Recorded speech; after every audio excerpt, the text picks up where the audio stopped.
Alright, so hello everyone and welcome to another edition of SpraynPray1000's The Verdict. I am SpraynPray1000 and today we are going to talk about the HD remaster of Resident Evil 0. I'm going to try to keep this short because I know I am a year late on making this verdict. Most of the playthrough, honestly, I did last year. The only thing I didn't do was the ultimate last two parts, basically the final area of the game. And yeah, so what is Resident Evil 0? Resident Evil 0 is very similar to Resident Evil Remake in the sense that it is a 2002 originally survival horror game. It has the usual Resident Evil conventions, the classic ones such as originally tank controls and classic camera angles and the whole shebang. Resident Evil 0, I guess, to keep this short, the story of Resident Evil 0 takes place about a day or two before the events of Resident Evil 1. The main characters of the game are Rebecca Chambers and Billy Cohen. Billy Cohen being a prisoner being exchanged to serve out his sentence, and Rebecca Chambers being a medic as a part of STAR's Bravo team. And essentially they work together throughout the game to solve puzzles and to escape the biohazard that they find themselves in. Now, the one thing I will say about this game is I do like the way that Billy and Rebecca interact. I feel like they're two really nice, decent characters. And at the very least, when I play as them, I really kind of feel like I enjoy playing as them. And the only negative thing I will say is that the story of Resident Evil 0, like most of the other Resident Evil games, is pretty ludicrous. It's pretty out there. It's crazy, it's wacky, but I mean, in my opinion, that's what makes Resident Evil. So I'm not going to really take away too much from that. Part of the charm of the series, I guess, is just that it has so much crazy, zany stuff in it, which contributes to like the disbelief factor about it. There's certainly a lot of very cheesy dialogue in this game, especially along the lines of the voice acting quality, which is, I don't want to say subpar, but it gets to like bad anime dub tier at some points. But otherwise, I find the story of Resident Evil 0 to be very enjoyable. I think that the presentation of not only the characters, but the framing that they try to set as a backdrop to the entirety of the Resident Evil franchise is reasonably well done. And I mean, this is kind of the thing that Resident Evil 5 really re-encompasses, and goes into further detail and explains in its library mode. But to play through it here is a lot of fun, at least, from a story perspective, to see, wow, these characters are pretty cool, or whatever happens between them. The gameplay is essentially identical to Resident Evil Remake. You play as one of your two characters at any given time, unlike Resident Evil Remake's 1. You can switch between them, you can tell them to wait, you can fight alongside them. It's your typical kind of partner system. If your partner gets in trouble, it's your job to help them, and you can use their different abilities to not only affect gameplay, but to solve puzzles, to do various different things. So for instance, Billy, being that he's way buffer, way bigger than Rebecca, can push boxes and, push items around. He also has more health and whatnot, and he does more damage when he shoots his guns. Rebecca, on the other hand, is frailer, but at the same time, she can combine herbs. She's the only person that can combine herbs in this game. And she, in general, is a little bit weaker, but she also is able to do more things as well, such as carry chemicals around for puzzles and whatnot. Really, Rebecca, one of the biggest problems I will say about this game is that both characters really needed to have an upgraded inventory system. I think that while that is kind of part of the difficulty of the game, since there are no item boxes and essentially you drop items on the ground to retrieve them later, I really do feel like this game needed to give each character 8 inventory slots instead of only 6. While I did beat it on hard, and I remember this back in the day, this is the only Resident Evil game, I think, where you never get to the minimum of 8 inventory slots. In Resident Evil 1, Chris only ever sits to 6, but Jill starts and ends at 8. And in other games, you upgrade as you go along, I believe. But yeah, like I said, because there's no item boxes, in order to make sure that no items are missable, if you get an item and you leave it or something along those lines, you are able to go back to almost every single area in the game. The problem is that unlike Resident Evil Remake, where it's a nice sort of going back ability, this game kind of shoehorns it in at the end where you use an elevator to travel between the different areas. Which isn't horrible per se, but it really doesn't. This game does not have the same feel of traveling around this infected facility as Resident Evil Remake. And that's one of the things I don't like, is that in this game, you get a key, you use the key once, the key is worthless. It's kind of almost A to B sort of a deal. The game is very simplistic because of that.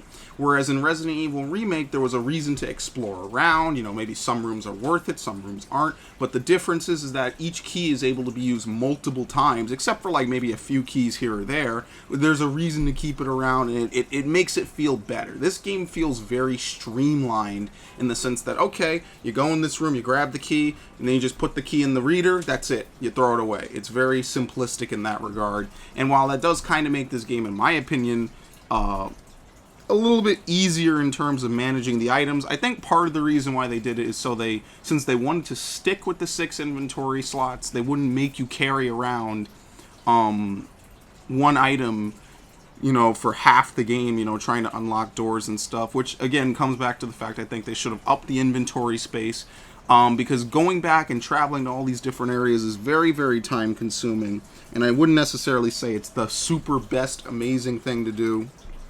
Makes it very weird and very awkward, I would say.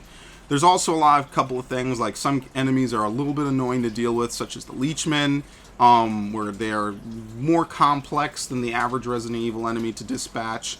Otherwise, I mean, the gameplay is basically a Resident Evil Remake. There's not really too much for me to say. I think that the partner system is interesting, but it's not really utilized too well.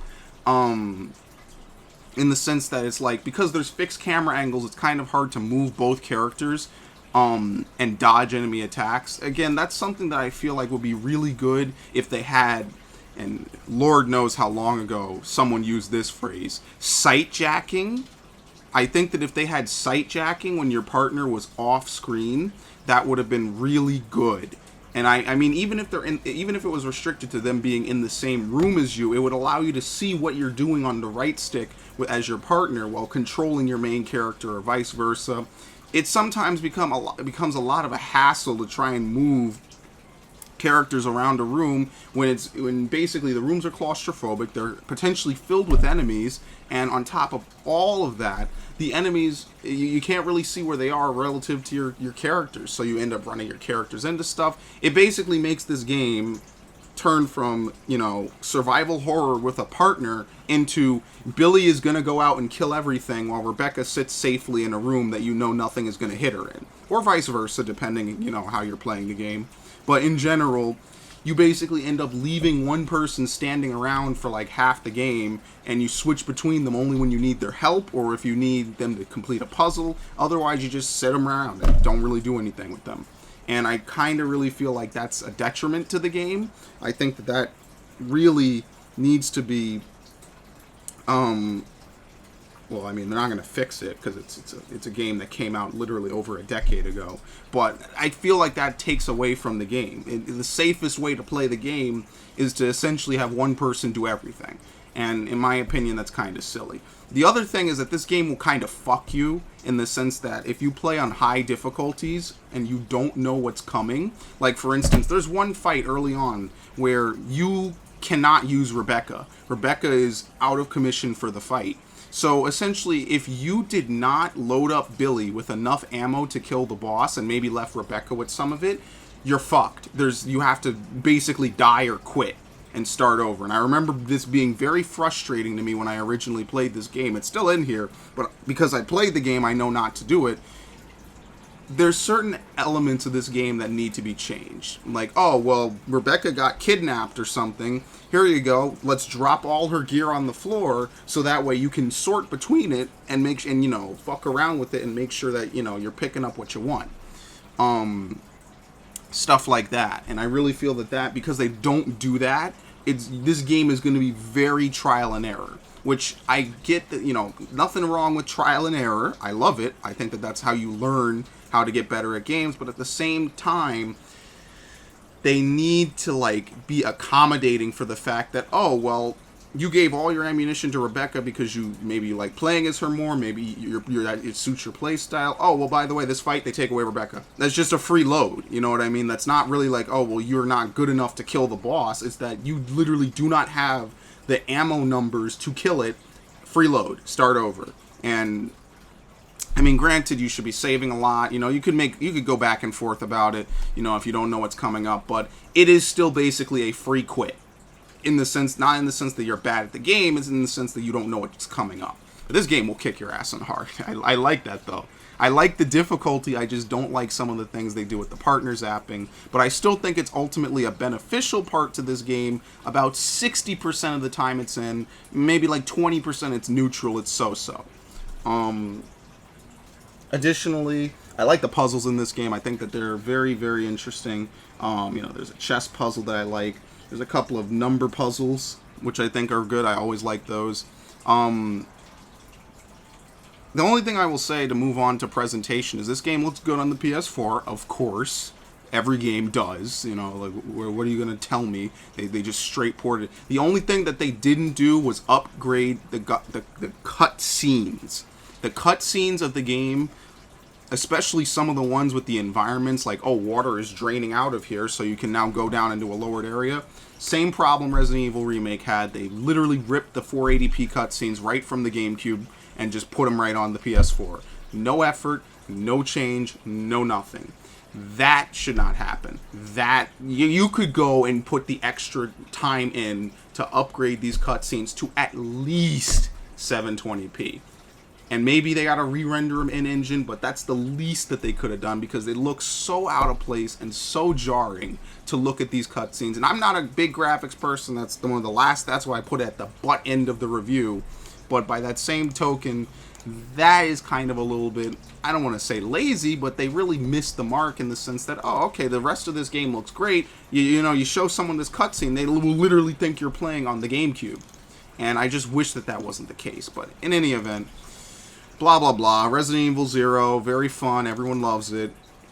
Well, I love it. I think the game gets a lot more shit than it deserves. While it's not the best Resident Evil, it certainly could have been better. What would I give Resident Evil 0 Remake? I'm going to give Resident Evil 0 an 86 out of 100. It's very satisfactory. It's got good characters. If you're a fan of the series and you like classic Resident Evil, you're going to enjoy this game. There's a few foibles along the way. There's a couple of silly things that they do, but at the same time, I feel that adds to the charm of the game. It adds to the old school nature of the game. A couple of bosses here or there are kind of bullshit, but otherwise the game is more or less a self-contained, fun masterpiece. And especially if you get the Origins collection, you have two great games, probably at least 100 hours worth of fun stuff to do between them, maybe even more, and I really recommend it. I think that between that and the remake, well, the remake is still kind of better than this game. Resident Evil 0 does have a certain charm to it. Whether it's between the story, the two characters, or just in general the gameplay and a nice mix of everything, I feel like this game is very well done. And that's it. That was very quick. I knew this was going to be a very quick review. Yeah, I'll talk to you guys later, and I'll see you later.